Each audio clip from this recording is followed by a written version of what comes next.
pinakamahirap na movement sa lahat is the first one. These are 4 movements lang, ha? And it's the jumping jacks. Yan.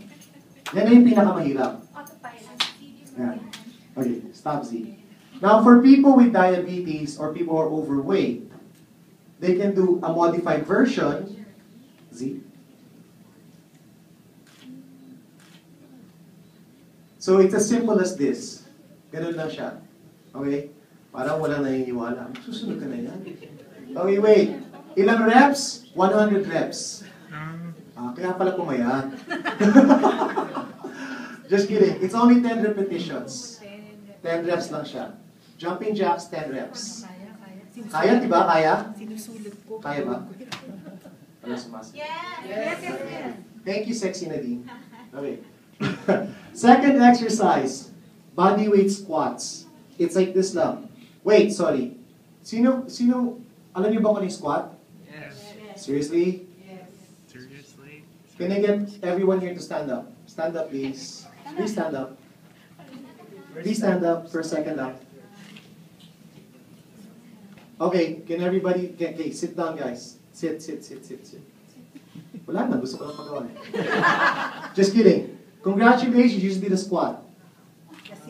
That's a squat.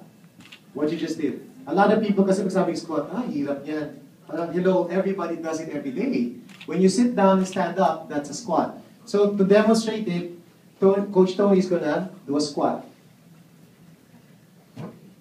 And down, up, down, up. Now we'll remove the chair. So that's a squat. So it's actually a sitting down movement.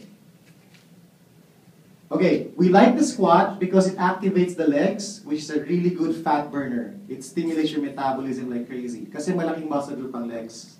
Okay, thanks. Alright? Now, for people who are overweight or sedentary or have knee problems, we can modify the squat and hahawak lang sila. The reason pinapahawak natin is we want to reduce the body weight na kinikerry ng knees nila. So, the heavier they are, the more they can hold. And as they get better and lighter, they can lessen the support until fully wala na silang support. So, there's a progression to this. Okay, magic number 100. Joke. 10 reps. 10 reps lang siya. Alright? Third exercise. And the third exercise, babae parati ang nagko-complain dito. Okay? It's called the push-up. How many girls here do push-ups?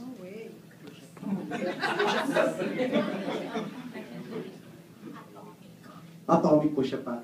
Okay, why don't the girls here do... Okay, how many guys here do push-ups? Baka hindi. Kailangan ko tanongin din yan. Wala rin ka. Why don't we do push-ups for majority of you? How come we don't do push-ups? Masakit?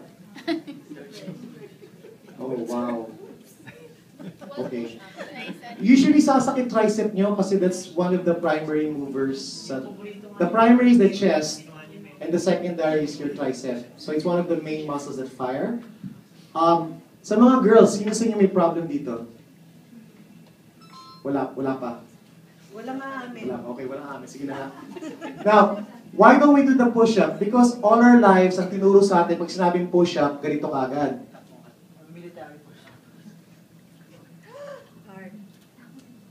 Ganito kagad yung isip natin, di ba, pag push-up.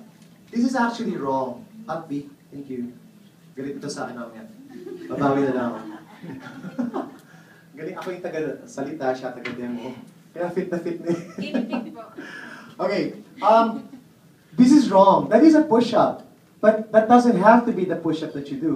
If you know anatomy, as long as you're fighting the chest and your tricep, then that is a push-up as well. So we are going to, you can actually do the, can you see? Here.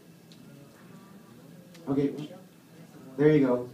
Go to your nearest wall and just put your push-up from there. Your chest is still firing, your triceps are still firing. Except, hindi siya full body weight.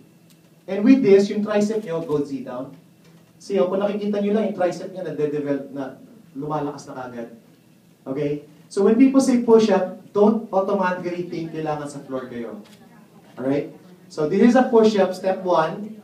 From here, you can progress to, you can do a chair or table push-up. This is a little more difficult than the wall. You can do it on your knees as well. Pag nag-knees kayo, 25% ng body weight nyo kagad tanggal. But I don't care because what we're after is the upper body. We have to fire your chest muscle because it's a big muscle group and fires your metabolism as well. Okay? And then from there, you can proceed to the floor na. Okay? Now, here's the thing. And this is very important for all of you guys. Kailangan tandaan nyo, sometimes it's not the exercise that's really important. It's not the equipment. What's really important is how your body is accepting the workout or the movement. For example, para sa akin, to get any benefits sa workout, I have to do a clap push-up. See demo? Just kidding, just kidding. Yabang ko na. For me, kunyari, gusto ko 8 out of 10 yung feeling kong nahirapan ako. 8 out of 10. I have to do a clap push-up just to get an 8 out of 10. For a sedentary person or somebody na obese or may diabetes, wall push-up pa lang, naging 8 out of 10 na sila. Then we will get the same results. Kahit na wall sila. That is actually the most important thing with exercise that a lot of trainers forget to teach. Gusto na pag-push-up, pare-parehas tayo. It doesn't have to be that way. If you're doing a chair squat, sit. An obese person na mag-chair squat, down, pwedeng 8 out of 10 na to sa kanyang katawan. Para sa akin, walang epekto. But if I do something na 8 out of 10, we will get the same results even though we're doing different exercises. So at the end of the day, your body doesn't know if you're lifting 10 pounds, 40 pounds, 100 pounds. It doesn't know. All it knows is na-challenge ba siya. Pag inabot mo yung challenge, then you're gonna get results. Okay? Kasi biggest problem, Coach, hindi ko kaya mag 200 pounds eh. Ba't ka mag 200 pounds? Ikaw 10 pounds pa lang, hirap na hirap ka na. Diba? So that's the science behind it. Listen to your body. It doesn't have to be parehas tayong ginagawa. Okay? So, 3 exercises na yun. Jumping jacks, squats, push-ups. Squats hits the lower, push-ups hits the upper. Third exercise, lunges. All you have to do sa lunge, the proper way to lunge is stand up. Take 1 big step forward. You have to bend the back leg. And up, up, down, up, down, up, down. Ito yung big mistake of people na nag-lunges. They put the pressure, they put their hands on their knee. Okay, knee and go. Yan. If you put your hands, both hands be. When you put your hands, I actually don't get when you put your hand there. You're putting a lot of pressure on your ACL joint, your knee joint. Parang buong upper body mo, nilalagay mo pa doon sa knee.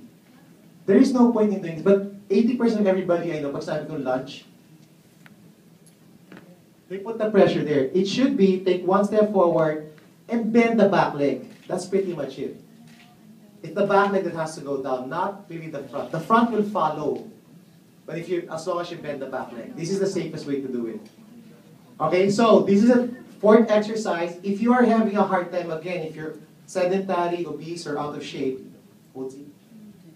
you can hold. Like I said, there's nothing wrong with holding kung sa'yo, 8 out of 10 na to. Okay, for example, some of our contestants in Biggest Loser 2 right now can't even stand up. Pagtayo lang this is real, from the floor, tatayo, pinapawisan na. Sobrang effort na yun sa kanila.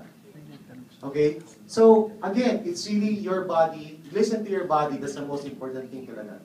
Okay? So, lunges, 10 reps. But you have to do also the other side. Don't forget. Kasi baka lumiit yung isang leg, mataba pa rin yung kabilang leg. So, after 10, you have to switch sides. 10. Now, those are the 4 exercises. You have your jumping jacks, squats, push-ups, lunges. 10 reps. I said it's a 4-minute workout, right? You can finish all that in a minute or a minute and a half. Depende sa gaano kayo kabilis. All you have to do is just repeat the whole thing. Repeat it. So after the lunges, balik ka na naman sa jumping jacks, squats, and then 4 minutes sharp. At 4 minutes, you stop. I don't care if you are nasa push-up ka, nasa lunge ka, nasa squat ka. It doesn't matter. You stop at 4 minutes.